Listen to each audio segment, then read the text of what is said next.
Et je vous salue Bruno Donnet. Bonjour Salut Philippe. Tous les jours Bruno, vous observez ici les comportements médiatiques et ce week-end, vous avez été très intéressé par les déclarations d'un professeur de médecine. Il s'appelle Renaud Piarou et il a livré une analyse, m'avez-vous dit, inattendue sur la manière dont les médias traitent en ce moment du Covid. Oui, télescopage ce matin Philippe entre les propos d'un des plus brillants spécialistes des maladies infectieuses et ce que j'ai observé à la télé pas plus tard qu'hier soir. Renaud Piarou est professeur de parasitologie à la faculté de médecine de la Pitié-Salpêtrière à Paris.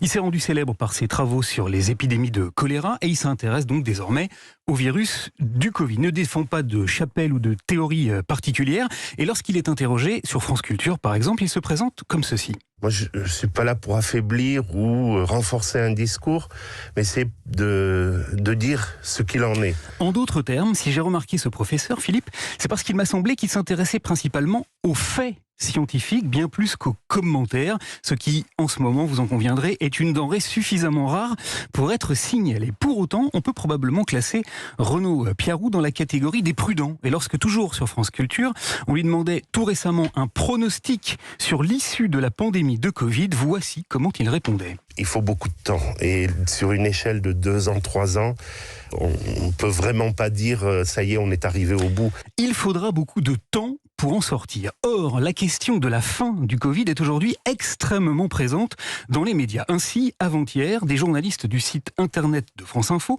ont eu la riche idée d'interviewer Renaud Piarou. Ils lui ont demandé son point de vue sur le terme possible de la pandémie, et voici ce que le professeur, qui fait aussi de l'analyse médiatique, leur a fait remarquer. À la fin du mois dernier, a-t-il indiqué, l'Institut Pasteur a publié plusieurs prévisions, dont certaines étaient franchement catastrophiques. Parmi leurs 4 scénarios, un seul modèle pronostiquait qu'il ne se passerait peut-être pas grand-chose. Eh bien, c'est celui-ci, et uniquement celui-ci, qui a été relayé dans la presse. Et le professeur Piarou de poursuivre en expliquant, le 7 janvier dernier, l'Institut Pasteur est même revenu sur ses calculs et le modèle optimiste a été totalement balayé. Mais malgré ça, la presse n'en a absolument pas fait mention. Bref, d'après cet infectiologue, nous en avons tous ras-le-bonnet du Covid et les médias aussi. Voilà pourquoi ils essaient par tous les moyens d'entrevoir la lumière au bout du tunnel. Très intéressant point de vue que j'ai pu vérifier très concrètement dans les faits. Mardi dernier, le journal Libération titrait sur Covid, espoir à l'horizon. Et hier soir, dans le 20h de France 2, figurez-vous qu'un reportage a posé cette question. La vague Omicron pourrait-elle être la dernière ? La parole a été donnée à l'un des dirigeants de l'Organisation mondiale de la santé qui a exprimé une analyse dans laquelle il faut bien écouter les mots et la précision. Il est plausible que la région se dirige vers une sorte de fin de pandémie. Non pas une fin du Covid-19, mais une fin de pandémie. Voilà, il est estimé que la fin de la pandémie était plausible, donc pas certaine. Il a dit dans la région, ce qui signifie uniquement en Europe, avant de préciser que ce serait de toute façon pas la fin du Covid tout court. Eh bien écoutez donc comment sur France 2, on a résumé ses propos. La fin espérée d'une pandémie exceptionnelle par sa durée et son ampleur.